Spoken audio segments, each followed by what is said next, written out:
If you design, say, $1 million piece of highly sensitive scientific equipment, the absolute worst thing your international sales partner could do is sell too much of it. Welcome to today's deep dive.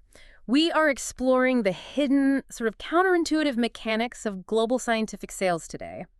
And we're guided by a brilliant piece of writing by Rory, director at Redbox Direct. Yeah, it's such a fascinating topic, really. Right, and our mission for you today is to really understand why expanding a business globally so often turns into this massive operational blind spot. The source material calls it the black box. Exactly. And we want to look at how you can regain total visibility of your market without, taking on a terrifying amount of financial risk. Yeah. What's so interesting here is how this very specific industry problem actually reveals the deep mechanics of human psychology. Oh, definitely. It really shows us how misaligned structural incentives can just quietly, systematically derail business partnerships. And that's without anyone involved actually acting maliciously. Right. Because to understand how businesses lose this visibility, we kind of have to look at the initial choices that lead them into the dark, right? I mean, manufacturers don't set out to blindfold themselves. No, of course not. They take what appears to be a perfectly logical, financially prudent first step into a new global market. They look for a local distributor. I mean, when a manufacturer decides to dip their toe into a brand new international territory, say they're expanding from the U.S. into Germany or Japan, a local distributor offers a really, really appealing proposition. Yeah, they provide that immediate, frictionless access to a local sales channel. Exactly. They have the language skills, the cultural nuance, and the pre-existing market knowledge. That means the manufacturer doesn't have to spend 2 years building a network from scratch. And they provide all the logistical heavy lifting, too, like handling importation bureaucracy and customs clearance. And local currency invoicing, plus chasing down late payments across borders, which is notoriously difficult. Yeah, that sounds like a total headache. So the manufacturer gets to stay home, focus entirely on engineering and building their product, and they just avoid the massive capital expenditure of setting up a foreign corporate office. Right. And the source material uses this really compelling analogy for this initial dynamic. They say the distributor is your starter motor. The starter motor. I like that. Yeah. They provide that initial spark and torque required to just turn the engine over in a cold new market. Okay, let's unpack this, because a starter motor is mechanically essential. You literally cannot get the vehicle running without it. Right, exactly. But the trade-off for that convenience is total opacity. You hand your carefully engineered scientific equipment to this partner, you close the lid of the box, and eventually a purchase order just pops out the other side. Yeah, but you have zero visibility into the machinery of that transaction. You don't know which specific research scientists they spoke to. Or which lucrative prospects were entirely ignored. Exactly. Or what the unvarnished feedback on your product actually was. It's like owning a high-end restaurant, but you're only allowed to cook in the back. You hand the plates to a middleman, and you never actually get to see the diner's face or hear if they liked the meal. That is a great analogy. It cuts straight to the core of the dynamic. The middleman owns the route, and you are permanently trapped in the kitchen. Yeah, and if a customer complains that the food is cold, the middleman might just toss the meal in the trash and swallow the cost, rather than tell you just to save face. And you never learn that your packaging is failing. This is precisely why a starter motor is not meant to run a vehicle indefinitely. Right, it burns out. Yes. The initial undeniable convenience of this black box arrangement inevitably becomes a structural ceiling. It actually prevents the manufacturer from scaling their business. You essentially outgrow the mechanism that started you. So, if that starter motor inevitably chokes the engine, why do manufacturers accept the blindfold? Why not simply sit down with the distributor, explain that you are partners aiming for the same growth, and just demand access to the data? Well, because that demand triggers a survival response. Yeah. And we have to examine the psychology of the distributor here and this concept known as structural secrecy. Structural secrecy. Got it. Yeah, the transition from a helpful starter motor to a restrictive black box, it doesn't happen because distributors are inherently deceitful or lazy. Most of them are incredibly hardworking professionals. With deep, hard-won relationships in their local territories. Exactly. The issue is purely structural. The manufacturer and the distributor simply do not share the same long-term endgame. I hear you, but from the outside, intentionally hiding customer data just looks like sabotage. You're telling me a manufacturer should just accept that their supposedly aligned partner is actively withholding market intelligence out of, what, survival? Consider the mechanics of their vulnerability, though. If a distributor gives a manufacturer direct access to their CRM, their customer lists, their contact history, their detailed pipeline report, They're basically handing over their playbook. they are voluntarily handing over their only piece of leverage. What prevents the manufacturer from looking at that data, realizing the territory is highly profitable, and deciding to terminate the distributor's contract? Oh, wow. Just to replace them with an in-house sales team. Exactly. Secrecy is the distributor's only shield against being made obsolete by their own success. It's like a localized monopoly on information. By keeping the manufacturer in the dark, they ensure they are the only bridge to the customer. And this structural misalignment breeds a whole host of other defensive behaviors too. Take marketing, for example.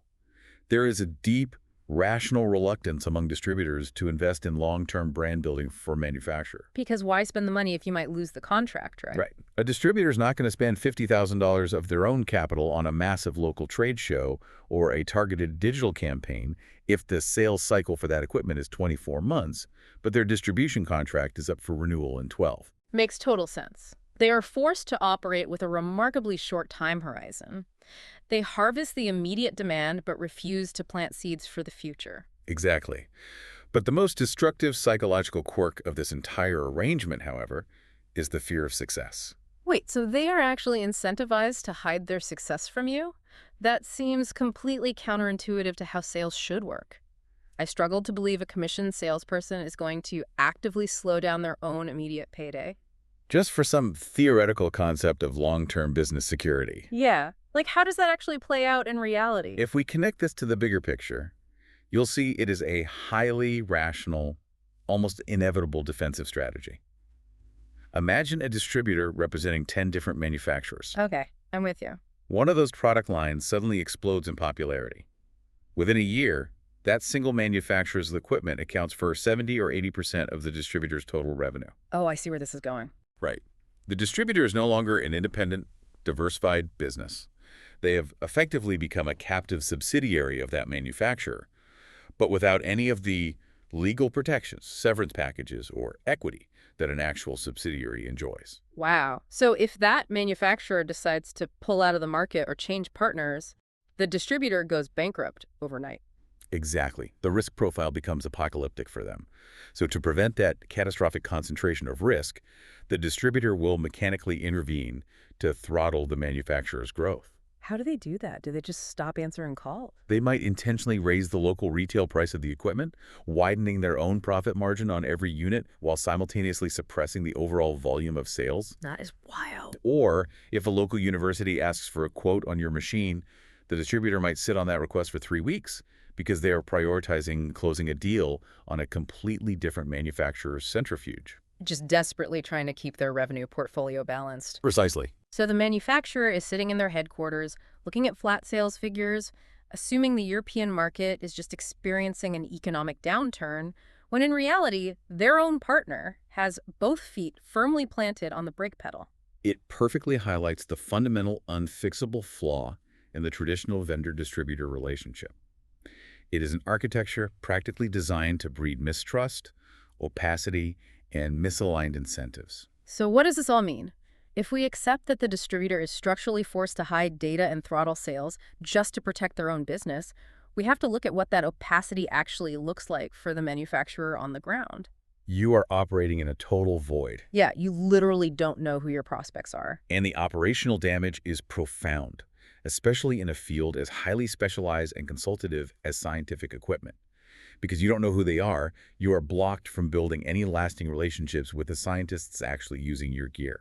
The irony is just staggering. I mean, you spend decades engineering incredibly complex, sensitive instruments. You pour millions of dollars into research and development. Right. And then the entire reputation of your brand is shaped entirely by conversations you aren't allowed to hear, often by a middleman who might not even fully understand the underlying physics of your machine and who is actively terrified of selling too much of it. And that void becomes actively dangerous when technical issues arise. The distributor's local technicians often lack the deep, factory-level expertise to fix complex calibration issues. But because the distributor is terrified of the manufacturer establishing a direct line of communication with the customer, they won't escalate the ticket. Exactly. They will refuse to escalate it. They will try to patch the issue themselves, failing repeatedly. Yeah. The manufacturer won't even hear a whisper of the problem until it has festered into a massive relationship-ending crisis, and the customer is furious. Right, because you can't fix a fire you aren't allowed to see. And this blindness extends to the marketing department as well, doesn't it? Oh, absolutely.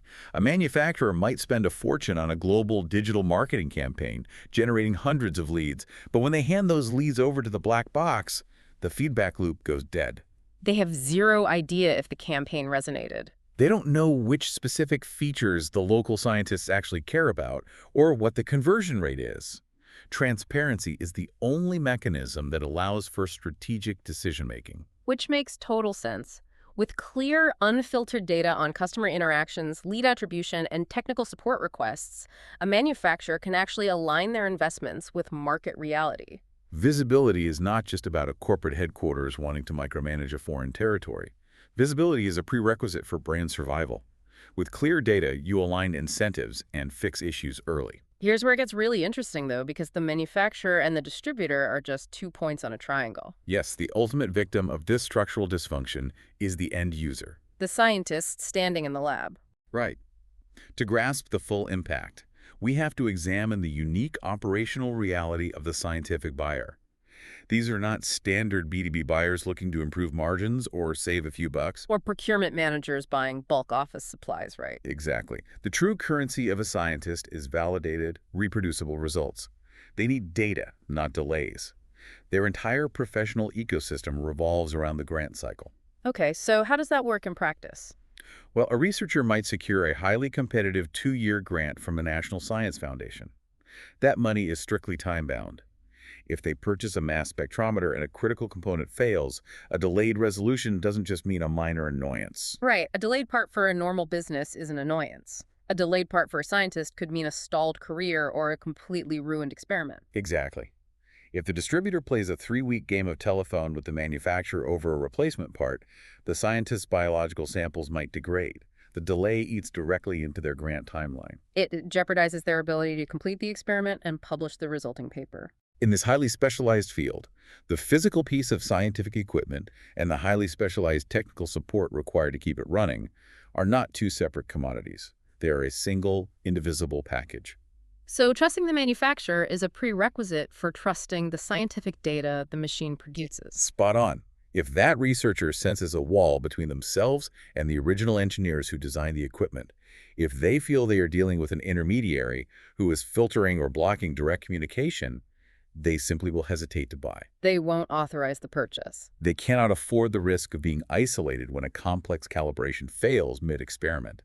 Conversely, when scientists see that the manufacturer is highly visible, easily accessible, and structurally committed to the success of the lab, that perceived risk drops to zero. They feel safe choosing that solution. Transparency and direct access reassure them. Yes, so ultimately, manufacturer transparency helps scientists publish papers.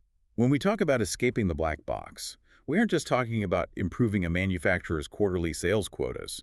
Direct manufacturer transparency literally enables scientists to execute their research and advance their fields without the paralyzing fear of unsupported equipment.